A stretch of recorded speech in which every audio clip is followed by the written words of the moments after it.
Sudamérica es uno de los continentes más biodiversos del planeta. Sus selvas, sus cordilleras y sus aguas profundas albergan más especies que cualquier otra región de la Tierra. Solo el Amazonas alberga más de 3 millones de especies catalogadas. Y los biólogos estiman que existen miles más que aún no han sido descubiertas. Pero entre esas selvas impenetrables, en los lagos donde la luz no llega al fondo y en las llanuras donde el viento arrastra historias de siglos, se han reportado criaturas que ningún catálogo zoológico ha podido clasificar. Lo que van a ver a continuación no son simples leyendas inventadas para asustar a los niños. Son los casos más documentados, más perturbadores y más extraños de criaturas críptidas reportadas en Sudamérica, con testimonios reales, fechas verificadas y registros oficiales. Cada nivel que descendamos nos llevará más cerca de aquello que la ciencia todavía no ha podido explicar. Bienvenidos al iceberg de los casos más extraños de críptidos en Sudamérica.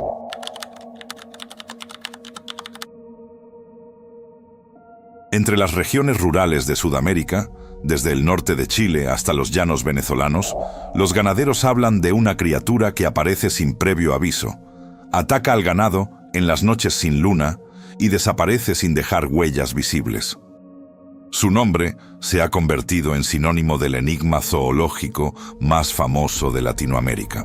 Aunque los primeros reportes documentados ocurrieron en Puerto Rico en 1995, descritos por la testigo Madeline Tolentino en Canóvanas, el fenómeno se expandió rápidamente por toda Sudamérica. Para 1997 ya se reportaban casos en Argentina, Chile, Brasil, Colombia y México. La descripción más recurrente coincide en muchos testigos. Una criatura bípeda de aproximadamente 1,20 m de altura, con ojos grandes y rojizos, espinas dorsales y piel coriácea. En el caso argentino de Calingasta, San Juan, en 1997, se reportaron decenas de animales de granja afectados en circunstancias que los veterinarios locales no pudieron clasificar dentro de los patrones conocidos de depredación. Lo inquietante son los análisis veterinarios oficiales realizados en algunos casos. Los reportes indicaron que las heridas en el ganado no correspondían con las marcas características de pumas, zorros, perros salvajes ni ninguna otra fauna local. La precisión de las heridas y la ausencia de signos típicos de lucha generaron debate dentro de la propia comunidad zootécnica. Para los biólogos del CONICET en Argentina, los casos pueden explicarse por cánidos con sarna sarcóptica, cuya apariencia se vuelve grotesca por la pérdida de pelaje. Para los habitantes rurales de cada país donde apareció, el chupacabras es algo distinto. Más de 3 décadas después del primer reporte, los avistamientos siguen ocurriendo y la verdadera naturaleza del fenómeno permanece oculta.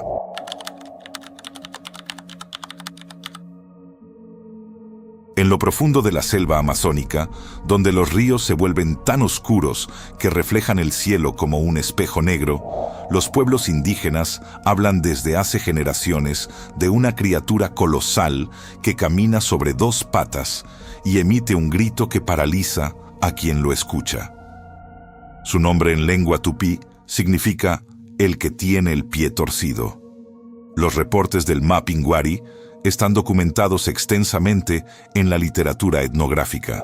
Lo que diferencia a este críptido de muchos otros es que ha sido investigado por un científico reconocido. El Dr. David Oren, ornitólogo del Museo Paraense Emílio Goeldi, en Belém, Brasil. Entre los años 90 y 2000, Oren realizó múltiples expediciones a la Amazonía, recopilando más de 100 testimonios de cazadores indígenas y ribereños. Sus relatos coincidían en una criatura de entre 2 y 3 metros de altura, cubierta de pelaje rojizo, con garras largas y un olor descrito como insoportable. Lo más perturbador es que Oren propuso una hipótesis científica audaz, que el Mapinguari podría ser un perezoso terrestre gigante, un megaterio sobreviviente. Estos animales prehistóricos, del tamaño de un elefante actual, supuestamente se extinguieron hace 10.000 años. Pero la coincidencia entre las descripciones indígenas y las características del megaterio, incluyendo su tamaño, postura bípeda ocasional y dieta herbívora, llevaron a Oren a investigar la posibilidad de que algunos ejemplares hubieran sobrevivido en zonas inaccesibles del Amazonas. Para la zoología convencional, ningún megaterio sobrevive hoy. Para los pueblos indígenas del Amazonas, el mapinguari sigue caminando entre los árboles que ningún satélite logra ver completamente. Hasta hoy, ninguna expedición ha logrado capturar evidencia definitiva de su existencia ni de su no existencia.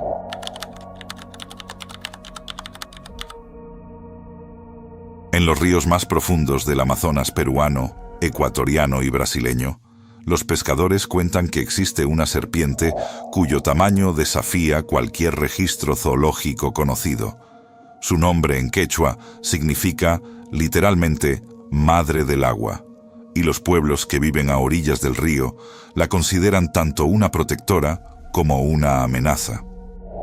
Los reportes históricos sobre la yacumama datan desde los registros de los exploradores españoles del siglo XVI, pero el caso documentado más conocido proviene del coronel Percy Fawcett, el explorador británico que en 1907 reportó haber observado, junto con su equipo, una serpiente acuática de aproximadamente 18 metros de longitud en el río Abuná, en la frontera entre Bolivia y Brasil. Fawcett describió el avistamiento en su diario con detalles precisos sobre la coloración, el grosor del cuerpo y el comportamiento del animal en el agua.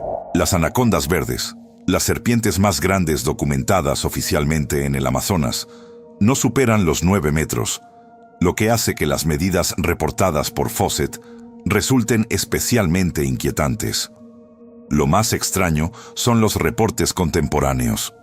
En 2009, una expedición petrolera en la región del río Madre de Dios, en Perú, reportó un avistamiento similar. En 2015, comunidades del río Yavarí enviaron quejas formales a las autoridades sobre la desaparición de embarcaciones pequeñas. Los biólogos consultados no pudieron explicar la magnitud de los reportes con la fauna conocida. Para la herpetología moderna, las anacondas más grandes registradas no superan los 10 metros, y cualquier reporte mayor probablemente sea producto de exageración. Para los pueblos del Amazonas, la yacumama sigue siendo una entidad real, cuyas dimensiones, según ellos, simplemente no encajan dentro de las medidas que la ciencia está dispuesta a aceptar.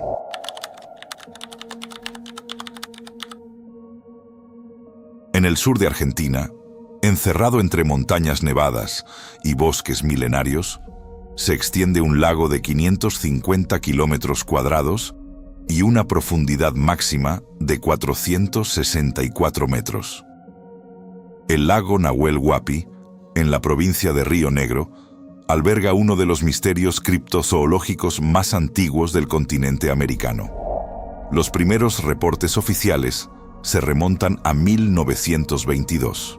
Ese año, el Zoológico de Buenos Aires, dirigido entonces por el reconocido naturalista Clemente Onelli, recibió múltiples testimonios de avistamientos de una criatura en el lago. Onelli, científico respetado en su época, organizó una expedición oficial para investigar el caso. La expedición fue cubierta por la prensa internacional, incluyendo el New York Times. Aunque no se encontró evidencia concluyente, varios testigos describieron una criatura de entre 10 y 15 metros de longitud, con un cuello largo, similar al del legendario monstruo del lago Ness. Lo perturbador es la cantidad y consistencia de los reportes posteriores. En 1960, el guía turístico Vicente Cazorla reportó un avistamiento detallado. En 1991, una fotografía tomada por un equipo de fotógrafos profesionales mostraba lo que parecía ser una protuberancia oscura en el agua a varios metros de la orilla. En 2006, un grupo de pasajeros del catamarán turístico que recorre el lago reportó haber visto una forma alargada moviéndose paralela a la embarcación durante varios minutos. Para los biólogos del Parque Nacional Nahuel Huapi, Las observaciones pueden explicarse por troncos sumergidos, ondas de viento o agrupaciones de salmones que generan disturbios en la superficie. Para los habitantes de Bariloche y de las comunidades aledañas, Nahuelito sigue siendo parte tangible de su lago. 100 años después de la expedición Onelli, ninguna investigación científica oficial ha cerrado definitivamente el caso.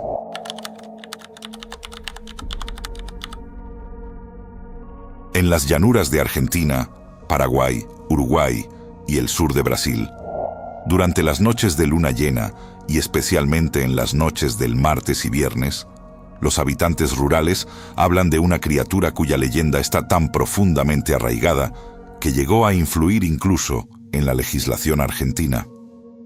El lobizón, también conocido como lobizón en Brasil y luisón en Paraguay, es la versión sudamericana del hombre lobo, pero con una particularidad regional única.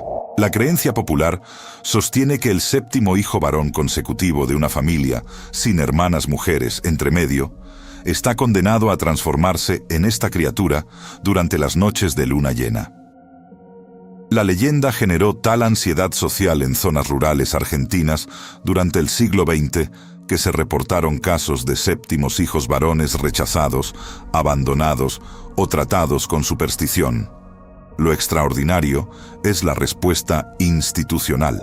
En 1940, durante la presidencia de Roberto Ortiz, se estableció oficialmente la tradición de que el presidente argentino fuera padrino de bautismo de todo séptimo hijo varón de una familia. La práctica fue formalizada legalmente en 1974 mediante el decreto 4029. Esta tradición sigue vigente hasta hoy, y cada año cientos de familias argentinas reciben el padrinazgo presidencial. La función simbólica original era proteger al niño de la maldición del lobizón. Para los antropólogos, la leyenda es un fenómeno cultural fascinante, derivado de tradiciones europeas, modificadas por la mezcla con creencias guaraníes locales. Para muchas comunidades rurales, especialmente en el litoral argentino y el norte de Uruguay, las historias de avistamientos siguen circulando. Hasta hoy, la transformación nunca ha sido documentada científicamente, pero la legislación que protege a los séptimos hijos sigue activa, recordándonos que algunas creencias se vuelven tan reales que terminan moldeando las leyes.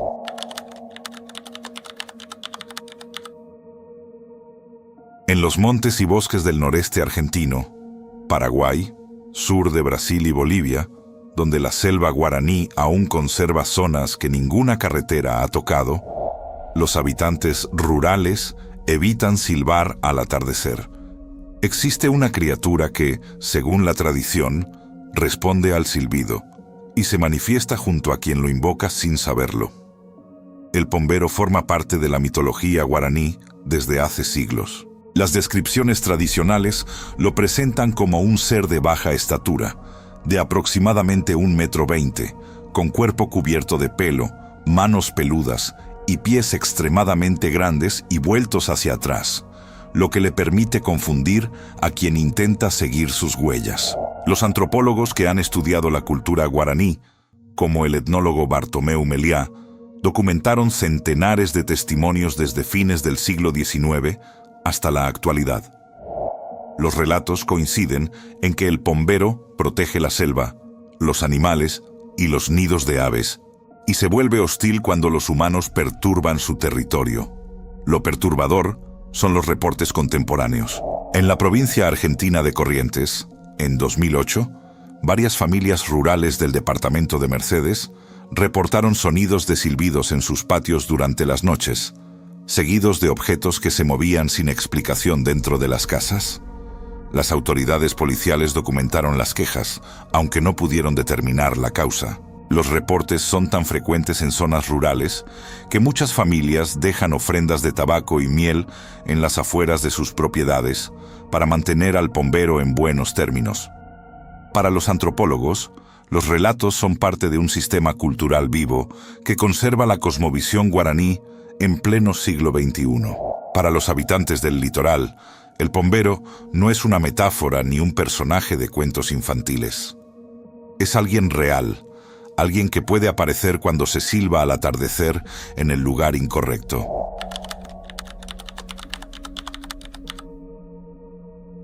En el archipiélago de Chiloé, en el sur de Chile, donde la lluvia cae más de 250 días al año y los bosques de alerce milenario crecen sobre suelos esponjosos de musgo, los habitantes hablan de una criatura cuyo nombre evita pronunciarse en voz alta después del atardecer. El trauco es descrito en la mitología chilota como un ser de baja estatura, deforme, vestido con harapos hechos de quilineja, una planta trepadora de los bosques chilotes. Según la tradición, tiene el poder de hipnotizar a las jóvenes que recorren los bosques solas y de provocar que enfermen mediante su mirada. Lo más fascinante de esta leyenda no es la criatura en sí, sino el fenómeno social que generó. Durante siglos, en Chiloé, los embarazos de mujeres solteras o sin pareja conocida fueron atribuidos al trauco. La leyenda funcionaba como un mecanismo cultural que protegía socialmente a la mujer de señalamientos en una sociedad rural conservadora. Lo inquietante es que esta función social está documentada en estudios antropológicos formales. La investigadora Ana Mariella Basigalupo, antropóloga de la Universidad de Buffalo, documentó en sus trabajos sobre la cosmovisión chilota cómo la figura del trauco operaba como una explicación culturalmente aceptada en circunstancias delicadas. Esto no significa que los habitantes de Chiloé negaran la existencia del trauco. Para muchos de ellos, la criatura era y sigue siendo absolutamente real. Para los antropólogos contemporáneos, el trauco es un caso extraordinario de cómo una figura mitológica puede cumplir funciones sociales concretas dentro de una comunidad.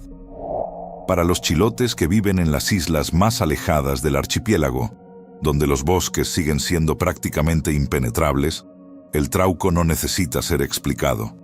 Simplemente existe y se le respeta.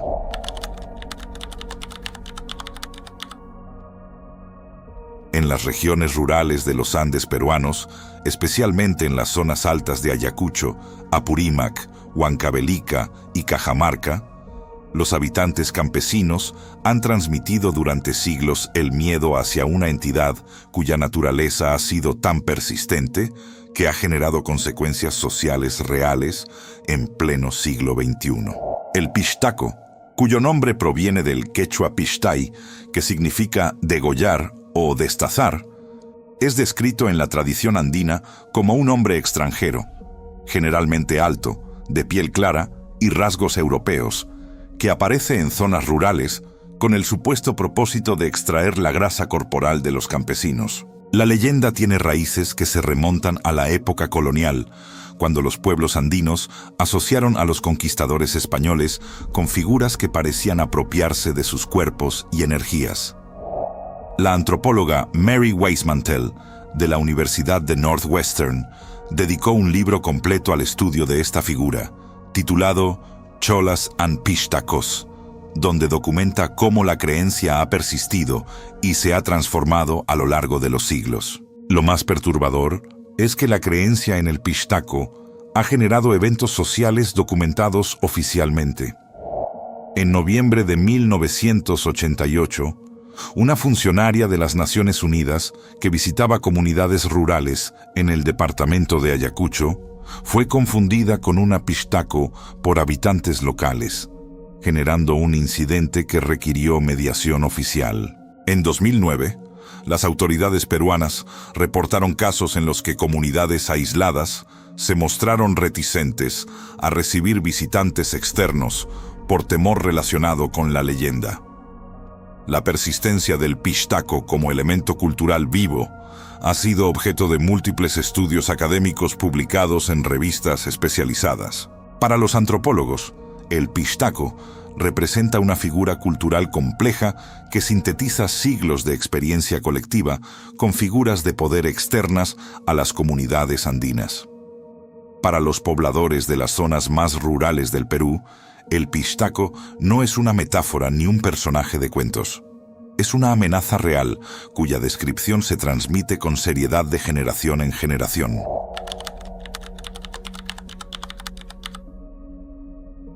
Entre las islas del archipiélago Chilote, durante las noches de niebla densa, los pescadores de Kemchi, Quellón y Achao aseguran haber escuchado música, voces alegres y luces brillantes provenientes de un barco que navega en aguas donde no debería haber ninguna embarcación.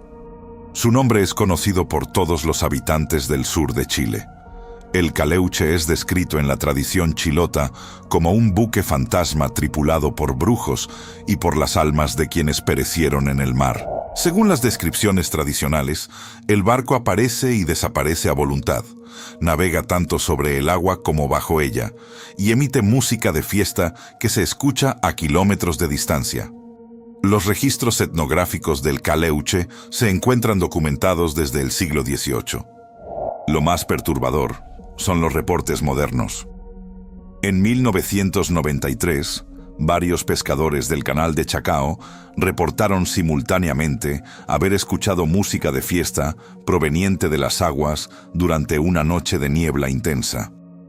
La Armada de Chile recibió múltiples llamados que coincidían en hora y descripción, pero los radares no detectaron ninguna embarcación en el área.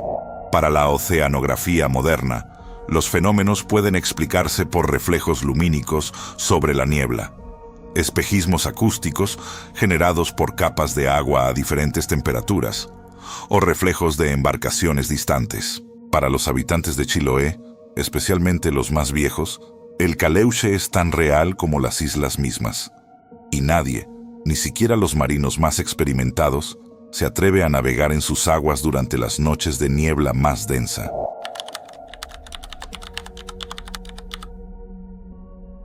En las selvas húmedas del Pacífico colombiano y ecuatoriano, donde los manglares se extienden por kilómetros y los bosques son tan densos que el sol apenas penetra, las comunidades afrocolombianas y afroecuatorianas hablan de una entidad capaz de adoptar el rostro de cualquier persona conocida para llevar a sus víctimas a perderse en el monte. La tunda forma parte central de la mitología afrodescendiente del Pacífico. Las descripciones tradicionales la presentan como una mujer cuya apariencia varía según la víctima. Aparece como un familiar cercano, una pareja sentimental o cualquier persona en quien la víctima confíe. Su característica distintiva, sin embargo, es siempre la misma. Tiene un pie que termina en una especie de molinillo o forma deforme. En 2018, en la región de Tumaco, varias comunidades afroecuatorianas reportaron eventos similares. Jóvenes que se perdían en el monte después de seguir a alguien que creían reconocer y que regresaban días después sin recuerdos claros del tiempo transcurrido. Para los antropólogos, la tunda funciona como una explicación cultural a fenómenos de desorientación en entornos selváticos extremos, donde la densidad vegetal y la falta de referencias visuales pueden provocar episodios de pérdida temporal. Para los habitantes del Pacífico, la tunda es una entidad real cuyo poder de transformación sigue siendo tan efectivo como hace siglos.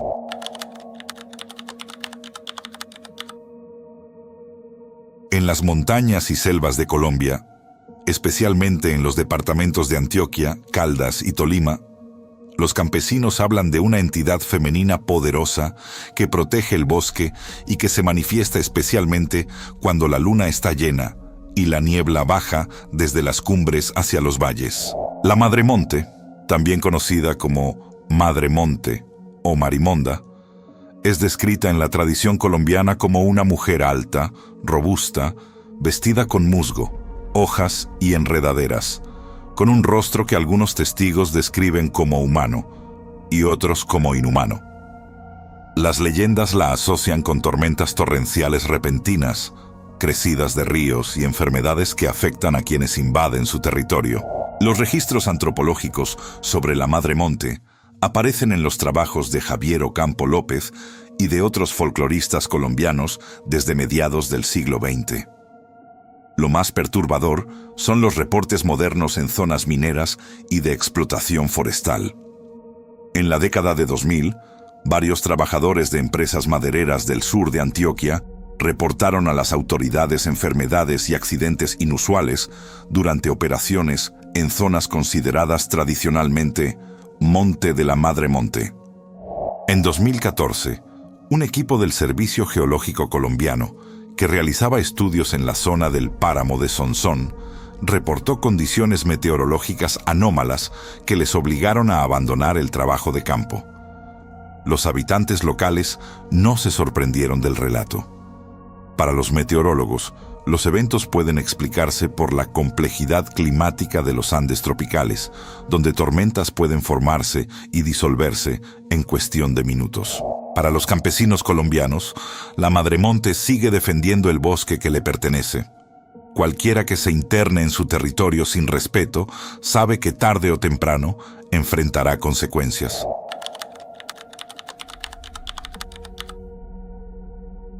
El 20 de enero de 1996, en la pequeña ciudad de Varginha, en el estado brasileño de Minas Gerais, ocurrió uno de los casos más documentados y debatidos de la historia de los avistamientos en Sudamérica. 3 jóvenes mujeres, mientras caminaban por un terreno baldío del barrio Jardín Mandere, reportaron haber visto a una criatura que ningún manual zoológico podría haber descrito. Las testigos fueron Liliane Silva, su hermana Valquiria Silva y su amiga Katia Andrade Xavier, todas adolescentes en ese momento. Las 3 describieron, de manera independiente y consistente, una criatura humanoide de aproximadamente 1,20 m de altura, piel marrón oscura, cabeza grande con 3 protuberancias en el cráneo y ojos rojos enormes. La criatura estaba agazapada y parecía estar herida o desorientada. Las jóvenes corrieron del lugar y reportaron lo ocurrido a sus familiares. Lo más extraordinario es lo que ocurrió en los días siguientes. Múltiples testigos independientes en diferentes puntos de Varginha reportaron avistamientos similares durante esa misma semana. El cuerpo de bomberos de la ciudad recibió oficialmente un llamado para capturar una criatura extraña en un terreno baldío, y existen registros oficiales de la operación.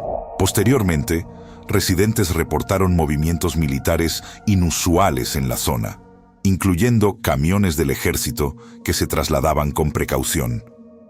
El caso adquirió tal magnitud que fue investigado por el periodista Ubirajara Franco Rodríguez durante años, quien publicó múltiples libros y documentales recopilando testimonios.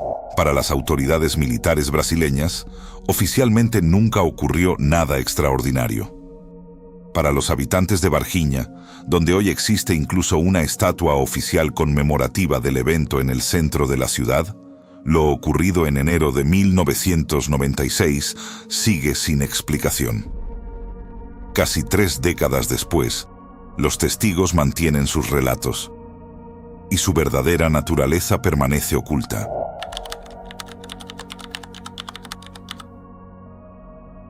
En la provincia argentina de Córdoba, durante las décadas de 1960 y 1970, en los alrededores del pequeño pueblo de Quilino, los habitantes reportaron una serie de avistamientos de una criatura alada cuya descripción coincidía sorprendentemente con relatos similares ocurridos en Estados Unidos años antes. Los reportes argentinos de criaturas aladas en Quilino fueron documentados por el investigador Fabio Picasso, uno de los criptozoólogos más reconocidos de Sudamérica. Las descripciones recopiladas coincidían en una entidad bípeda de aproximadamente 2 metros de altura, con grandes alas membranosas y ojos rojos brillantes. Los avistamientos se concentraron en zonas rurales cercanas a Quilino, en áreas con escasa iluminación nocturna y vegetación abundante. Los testigos eran mayormente trabajadores rurales que regresaban a sus hogares durante las horas del crepúsculo. Lo extraordinario es la similitud de las descripciones argentinas con los reportes del llamado Mothman en Point Pleasant, Virginia Occidental, ocurridos entre 1966 y 1967. Los testigos argentinos no tenían acceso a información detallada sobre los casos estadounidenses. especialmente en zonas rurales, sin acceso regular a medios de comunicación. Los reportes argentinos también se asociaron con una serie de fenómenos atmosféricos inusuales y con avistamientos de luces no identificadas en la región durante los mismos años. Para los criptozoólogos, los reportes de Quilino representan uno de los casos sudamericanos más interesantes por la consistencia de las descripciones a lo largo de varios años. Para los habitantes mayores de la región, las historias sobre los avistamientos de aquellos años siguen circulando. Lo que apareció en los cielos de Quilino, sea lo que fuere, generó suficientes testimonios independientes para que el caso permanezca abierto en la criptozoología sudamericana.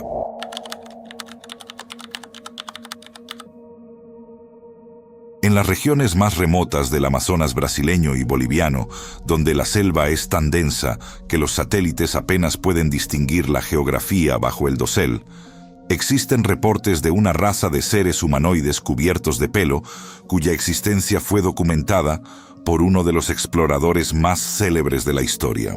El coronel Percy Fawcett, oficial del ejército británico y explorador miembro de la Royal Geographical Society, dedicó parte de su vida a explorar el Amazonas en busca de civilizaciones perdidas.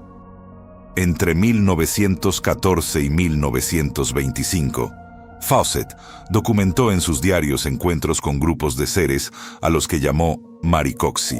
Los describió como humanoides de gran tamaño, entre 2 metros y 2 metros y medio de altura, completamente cubiertos de pelo oscuro, con rostros simiescos, pero expresiones que él consideraba conscientes. Fawcett aseguró que estos seres usaban herramientas primitivas y reaccionaron de manera organizada ante su presencia. Lo extraordinario es la similitud entre los relatos de Fawcett y testimonios indígenas independientes. Los pueblos del río Madre de Dios en Perú, los Yanomami en la frontera entre Brasil y Venezuela, y comunidades del Mato Grosso brasileño han descrito durante generaciones criaturas similares con nombres distintos, pero características coincidentes. En 1997, una expedición del antropólogo italiano Andrea Stradiotti recopiló testimonios consistentes en comunidades aisladas del estado de Acre, en Brasil. Los relatos describían seres exactamente como los de Fawcett. Para la primatología moderna, ningún simio bípedo de gran tamaño existe en el continente americano, y los registros fósiles no respaldan la existencia de tales especies en Sudamérica. Para los pueblos indígenas amazónicos y para muchos investigadores que han escuchado los testimonios, los Maricoxi son tan reales como cualquier otro habitante de la selva profunda. Percy Fawcett desapareció en 1925 durante su expedición final al Mato Grosso. Su cuerpo nunca fue encontrado.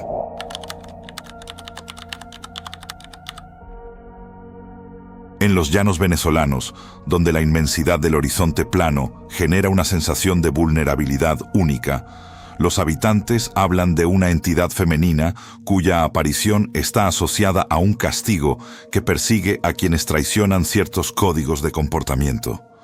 Su nombre genera respeto y temor, en partes iguales, en toda la cultura llanera. La Sayona es descrita en la tradición venezolana como una mujer alta, vestida con un saco blanco largo, con cabello negro y abundante que cubre su rostro. Según las descripciones tradicionales, aparece a viajeros que se desplazan solos durante la noche por los caminos rurales del llano. Los testimonios coinciden en que su rostro, cuando finalmente se revela, presenta características que los testigos describen como inhumanas. La leyenda tiene raíces que se remontan al menos al siglo XVIII, cuando los registros más antiguos del folclore llanero ya mencionaban su existencia.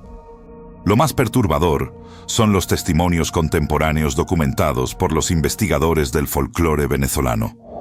El estudioso Rafael Olivares Figueroa, autor de Diversiones Pascuales en Oriente y otras tradiciones venezolanas, recopiló testimonios desde mediados del siglo XX. En décadas más recientes, en estados como Apure, Barinas y Portuguesa, Los habitantes han continuado reportando encuentros con figuras femeninas que aparecen en caminos rurales y que generan en los testigos un estado de profunda perturbación.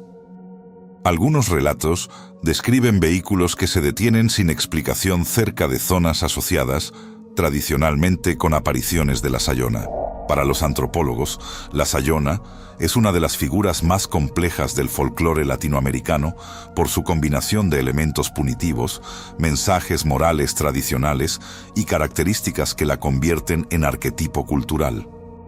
Para los habitantes del llano venezolano, especialmente quienes recorren los caminos rurales durante la noche, la Sayona sigue siendo una posibilidad que mantienen presente.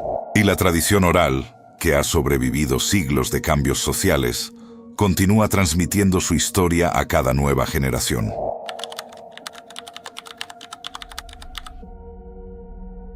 En las islas más profundas del archipiélago de Chiloé, donde la cultura tradicional de la brujería chilota mantiene resistencia frente a la modernidad, existe una entidad cuya descripción es probablemente una de las más perturbadoras del folclore sudamericano. Su existencia formó parte de un proceso judicial real ocurrido en 1880. El imbunche es descrito en la tradición chilota como una entidad creada por la mayoría brujería local con propósitos rituales específicos. Las descripciones tradicionales lo presentan como una criatura deforme con extremidades alteradas y una cabeza vuelta hacia atrás. La leyenda asegura que el imbunche cumple la función de guardar la entrada de la legendaria cueva de los brujos chilotes, ubicada según la tradición en algún punto secreto del archipiélago. Lo más perturbador es que la creencia en la brujería chilota generó un proceso judicial histórico real. Entre 1880 y 1881, las autoridades chilenas iniciaron lo que se conoce como el Proceso de Brujos de Chiloé, en el cual fueron juzgadas varias personas acusadas de pertenecer a una organización secreta llamada la Recta Provincia, que supuestamente practicaba rituales tradicionales. El historiador chileno Maximiliano Salinas Campos ha documentado extensamente este proceso, considerado uno de los últimos juicios formales por brujería en América Latina. Los expedientes judiciales contienen testimonios detallados sobre prácticas rituales, jerarquías internas y referencias específicas a la creación de imbunches. Para la antropología contemporánea, el imbunche es una construcción mitológica fascinante que combina elementos prehispánicos mapuche-huilliches con tradiciones europeas traídas durante la colonia. Para los habitantes de las islas más alejadas de Chiloé, especialmente los más mayores, la brujería chilota no es completamente cosa del pasado. Y donde existen brujos, según ellos, también existen imbunches custodiando lo que no debe ser visto. Hemos descendido 5 niveles. Desde criaturas reportadas en zonas rurales hasta entidades cuyas leyendas dieron origen a procesos judiciales, decretos presidenciales y expedientes policiales reales. Cada testimonio que hemos revisado existe. Cada caso ha sido documentado.